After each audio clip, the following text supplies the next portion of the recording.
Good evening mga kasinyo, sa aking mga taga-subaybay sa channel ko ito, ang RFC Vlogs, Engineer Roy Concepcion.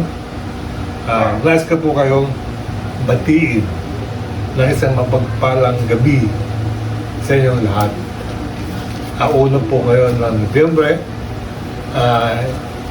holiday po at Happy Halloween.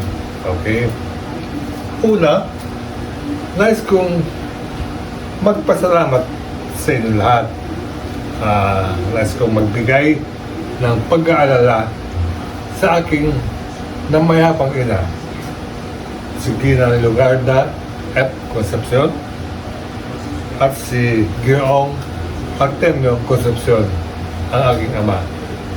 Ang kasama na rin po ito ang aking kapatid na sumunod sa akin, si Rodrigo F. Concepcion.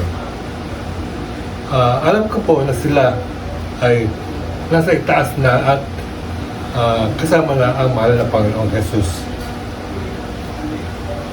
Maraming pong salamat sa inyo. Pangalawa, sa pamamagitan ng mga ilaw na ito, ang mga kandila, kasama ilaw, kasama na rin po dito ang aking fathers-in-law, ay sumasagisag ng pag-aalala sa kanila ngayong undas.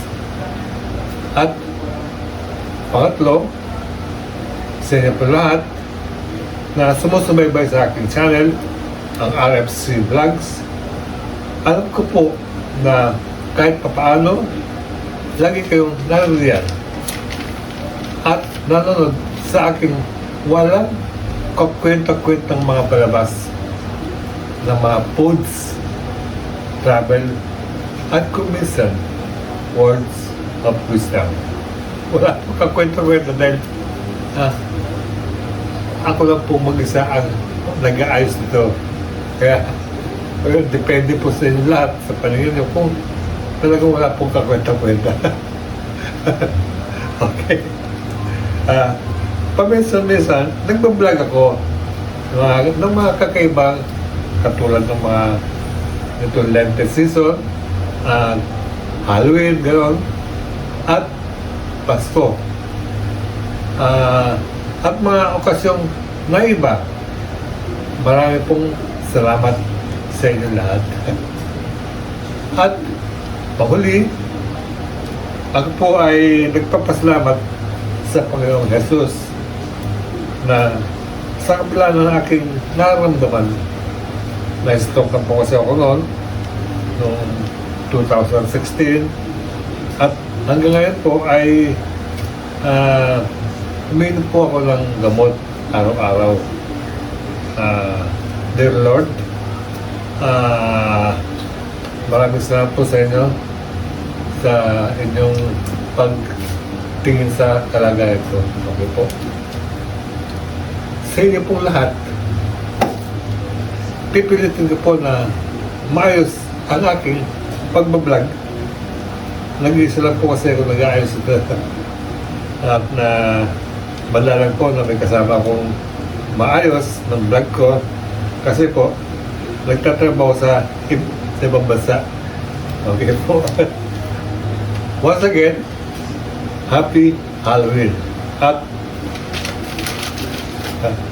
meron na pong araw na maandar. Ibig ko sabihin na ngayon po, bukas, Pasko ay malapit na. Merry Christmas po sa inyong lahat. At sa inyong walang sawa pagsubaybay sa akin, Merry Christmas and Happy New Year. Okay. Thank you very much. And more power. God bless.